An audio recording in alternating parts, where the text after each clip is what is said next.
Tapi paling tidak kita tahu apakah ibadah kita ini diterima atau tidak. Apakah Allah itu berkenan, tersenyum sama kita dengan ibadah-ibadah yang kita lakukan. Dan yang namanya ibadah ya bukan cuma sholat. Teman-teman semua, ibu-ibu semua duduk di sini itu akan jadi ibadah.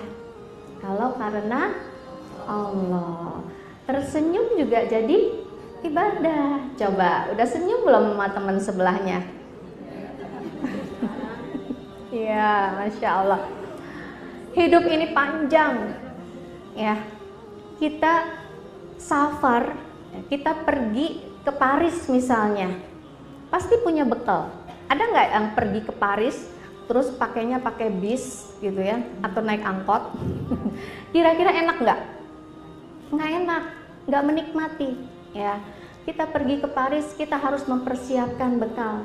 Apalagi ini perginya ke akhirat, maka kita harus benar-benar mempersiapkan bekal supaya apa yang kita lakukan itu dinilai sama Allah. Jangan sampai kita udah lelah, kita udah bekerja ya, kita melayani suami. Nah nih banyak nih ibu-ibu nih yang suka ngeluh, aduh dikit-dikit harus izin sama suami, aduh aku nggak boleh pergi, aku nggak boleh kesana kemari. Padahal kalau kita memandang bahwa sebenarnya kita ini sedang diratukan sama Allah, bukan cuma sama suami, kita di rumah diratukan ya, dimuliakan ya. Kalau cara pandang kita adalah cara pandang Allah, semuanya terasa nikmat. Jadi bagaimana kita mencoba untuk menikmati ibadah ya, menyenangi ibadah. Jadi hidup itu adalah menyambungkan. Al-hayah ya, hidup adalah untuk menyambungkan.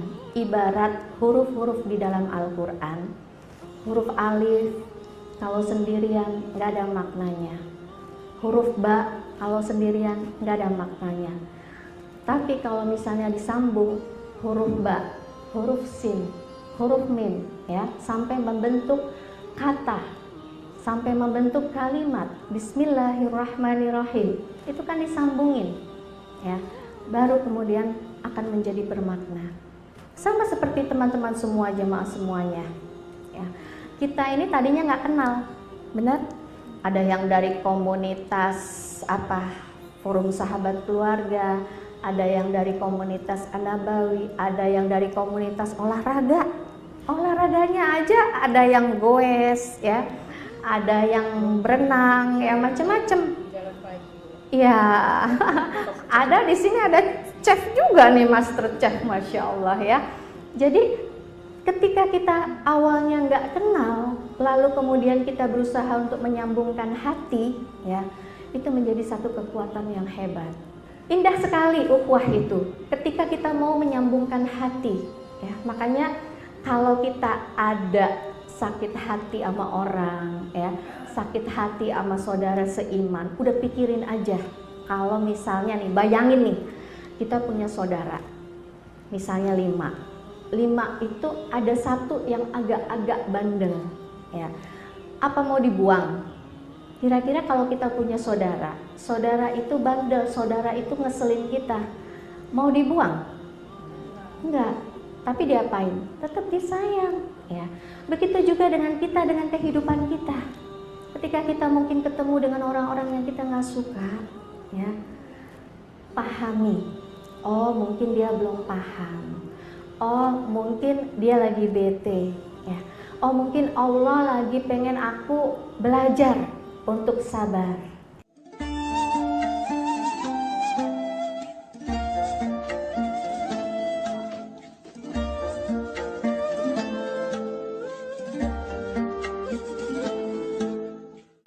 Itu cara kita menyambungkan sebagaimana Al-Quran setiap hurufnya bersambung.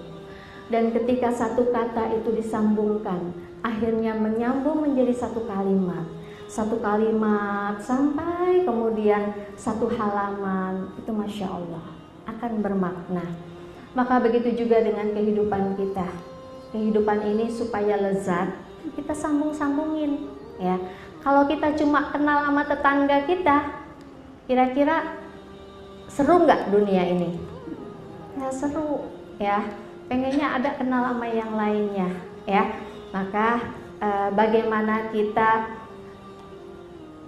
dalam hidup ini berusaha untuk menyambungkan supaya kita bisa merasakan lezatnya ibadah, supaya kita bisa merasakan lezatnya kita menjalani tugas sebagai manusia, yaitu untuk beribadah.